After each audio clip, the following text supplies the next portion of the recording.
my God, it's so good. What happens if the things you like talking about are complicated, maybe even technical? Minor 7 sharp 5 chord, B flat, add 9. How do you share those things, embrace those things without being boring, without losing people in the process? Right now, to work on this problem, we're gonna be learning from Charles Cornell. What always blows me away about Charles's content is how he gets really, really technical. He doesn't hold back. He has so much expertise. He's pointing out all these complicated music theory things he's noticing, but for some reason, it doesn't lose you in the process. We can follow along. We can find it entertaining, even though we might not even understand what the heck he's talking about. That is remarkable. How in the world is he doing that? All right, let's learn together and try unpacking this video. Let's talk about Bill Wurtz, more specifically, history of the entire world, I guess. Hi, you're on a rock, floating in space. Now, Bill has always been a huge inspiration to me. Many of you on this channel have often compared some of my more meme-oriented content and compared it to Bill Wurtz, which is an incredible honor because I'm a giant Bill Wurtz fan. And one of the things that has made me such a fan of Bill's is the absolute incredible way in which he writes music for his videos.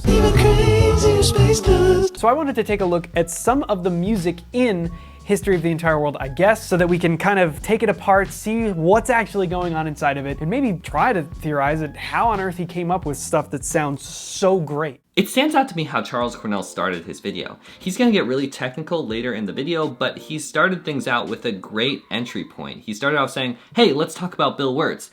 These are the ways that Bill Wurtz is meaningful to me, really awesome to me. I want to learn from him. I want to break him down. I want to learn what's going on with him. That's something we can all universally understand and get curious about. Let's get to the point. What's meaningful to me about this person? What am I curious about? And then let's break things down.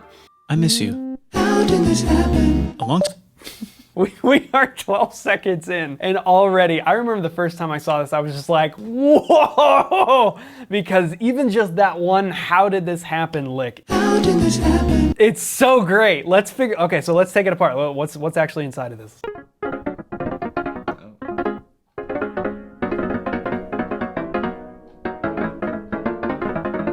I just had to stop the camera and spend like a good 10 minutes trying to like decipher every voicing in that. And I don't even think I got it fully right. But it brings up a very interesting point that I notice about this video, which is that Bill is not constricted to any particular trajectory in regards to this is all a song that needs to land at a home base. He doesn't have any of those guidelines because these are all just jingles that exist in and of themselves. You know, if he wants to do something wacky with a harmony that doesn't really resolve to anything in particular, he's free to do that. And I think he utilizes that freedom a lot in this video, which makes some of these jingles sound so cool. Notice how emotional his reactions are. He's letting his passion, enthusiasm spill out so he can communicate how awesome he thinks this is. Emotions, reactions, those are things we can all sort of understand, get behind, even if we don't understand what the heck he's even noticing. Charles also showed himself tinkering around on the piano, actually trying to figure it out and getting a little stumped. That shows his curiosity, that shows his passion, that shows his expertise. That's something we can all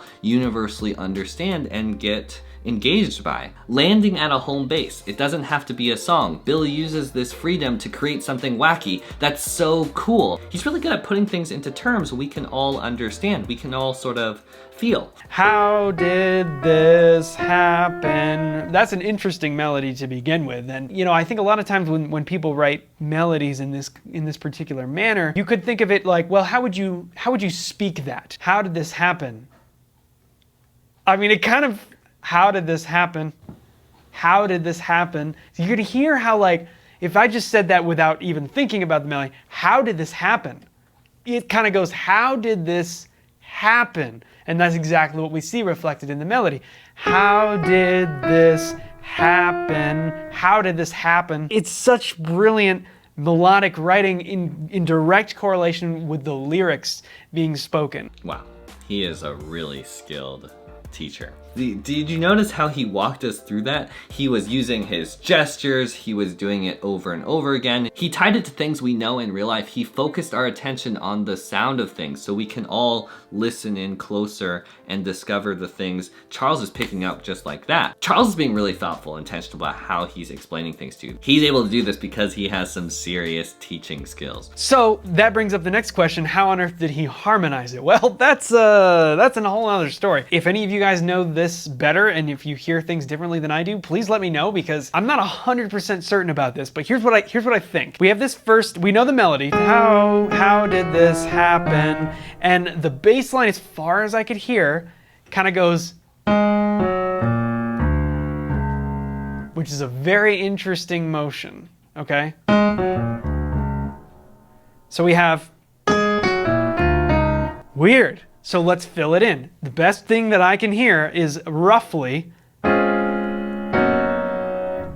it's kind of like a whole step motion there with the first two notes. And then this middle one, because we have this tritone going on between the bass line and the melody, and I'm wondering if it was more of a, I mean, it's definitely a passing chord, in this passing chord meaning we just touch on it for a second, so it doesn't carry that much importance. So we can kind of get away with a lot of maybe harmonic dissonance because of the fact that we're not sitting on it for a long period of time. It's just getting us from one place to the next. Unless I'm missing something, it really feels like there's, how did this, and then this one's very interesting. Happen. Wow. So we have, it ends on this minor 9 chord. That I'm 99% positive of. He's guiding our attention really, really well. He is discovering, playing around, curious about things, but at the same time, he's pointing things out, what he's hearing, saying, hey, do you hear this? This is weird. Hey, do you hear this? This is good. Hey, do you hear this? This is interesting. The average person doesn't know what passing tone tritone is, but because he had this interesting, this weird, this good, this I don't know. He's boiled things down into little blocks of emotions, of curiosity we can understand. We don't understand all the things he's talking about. We're not even hearing all the same things he's hearing, but we can understand his curiosity. That's something we can all follow along with. On happen, we kind of have two options there. The first part of the word before happen, on the first syllable, I'm hearing this sort of, technically you'd call it a minor 7 sharp 5 chord. It's more like a B flat. Add 9 with the 3rd in the bass. Okay, so almost like we're playing, but just instead of the root being on the bottom, we're gonna use the 3rd on the bottom. And we're just not going to repeat the 3rd up here, so we'll just spread it out.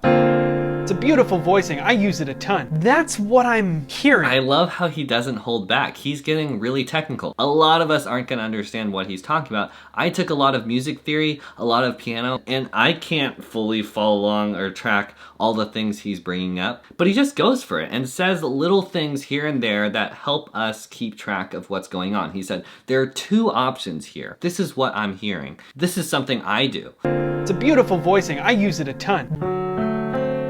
With a sharp 9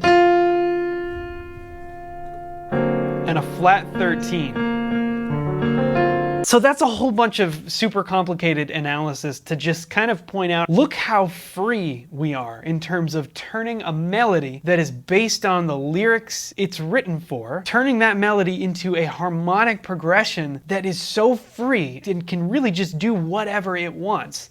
How did this... Free. He got really technical and then boiled things down to the main point, and now we're all back on the same page. It sounds to me a little bit like it's but there's an inner voice movement there, and I think it goes like something like that. So check it out. Right there. This, we start here kind of with our bass line, and it drops down to there. Sounds a little bit like that to me. I think it's close. Man, he is so good at this. It stands out to me how he's using sound to teach. He says what he's paying attention to and noticing, but then he plays it over and over and over again to trigger a different type of learning. I talk about a lot of concepts on this channel. Hey, did you notice that? Did you see what he said? This is what that means. But I don't think I use enough repetition. I should try using a little bit more auditory learning, I think, to make my points make more sense. Hey, did you notice when I said this phrase, this phrase, this phrase, it also triggered that same emotion in you? Getting people to listen in a little more to the actual sound of things, that's a really, really great tool. Interesting stars to be made and then die and explode into. Even crazier space dust. Oh my god, it's so good. Okay, wait. Stars to be made and then die and explode into. Even crazier space dust. I think it's close. It's not that there's no rhyme or reason to it because all these chords sound so good, but we're not going anywhere in particular. We don't have to land on a 1 chord. We don't have to do a 2-5-1 or anything like that. We can kind of just let it float and relate to the melody. Even crazier space dust, something like that. And then there's, of course, we fill out the voicings a little bit, and it's kind of like. Something's alive in the ocean. Like that right there. That's a perfect example of something that's like, whoa, what? Something's alive in the ocean, right? Feelings. We don't understand the technical stuff, but he's saying things to trigger emotions that we can understand, that we can follow along with. Using a revolutionary technique, you can convert sunlight into food. Taste the sun. That one is one of my absolute favorites. 1 and 5 in the key of A major. So we have China's whole again. Very simple. But then when we use it the second time, now remember, we just said China is whole again. It's complete, it's done, it's resolved. But watch this. Then it broke again. And it broke again.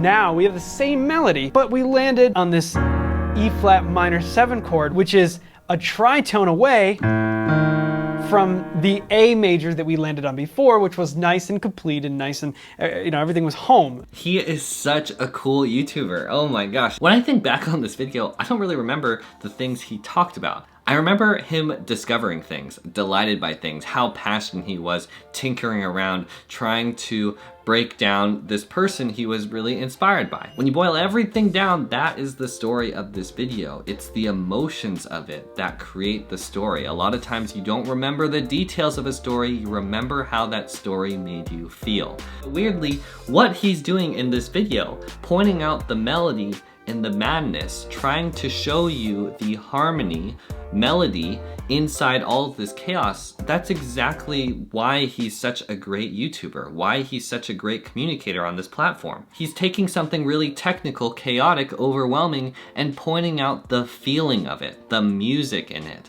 something we can all universally enjoy. Music transcends language. 2 separate people can appreciate a song, get swept away by a song, even if they don't understand the language, what's being spoken. In the same way, feelings transcend understanding. We all have feelings, we all get captivated by them, we all can get swept away by them, even when we don't understand or remember all of the specifics. This is gonna affect my content a lot. I need to be less scared of getting technical, diving deep on the things I'm really passionate about, but I need to remember what people connect with, what keeps people following along is the music of it, the feeling of it. We'd love to hear your thoughts in the comments below or in the Think More Deeply Facebook group. If you want to see another breakdown video of another amazing creator on this platform, I think you might enjoy this one, or maybe this one. You are the change maker of your own life. Let's think more deeply. I'll see you guys in the next one. Peace, peace. Our pieces are made of glass falling down, crashing in through the ground, but I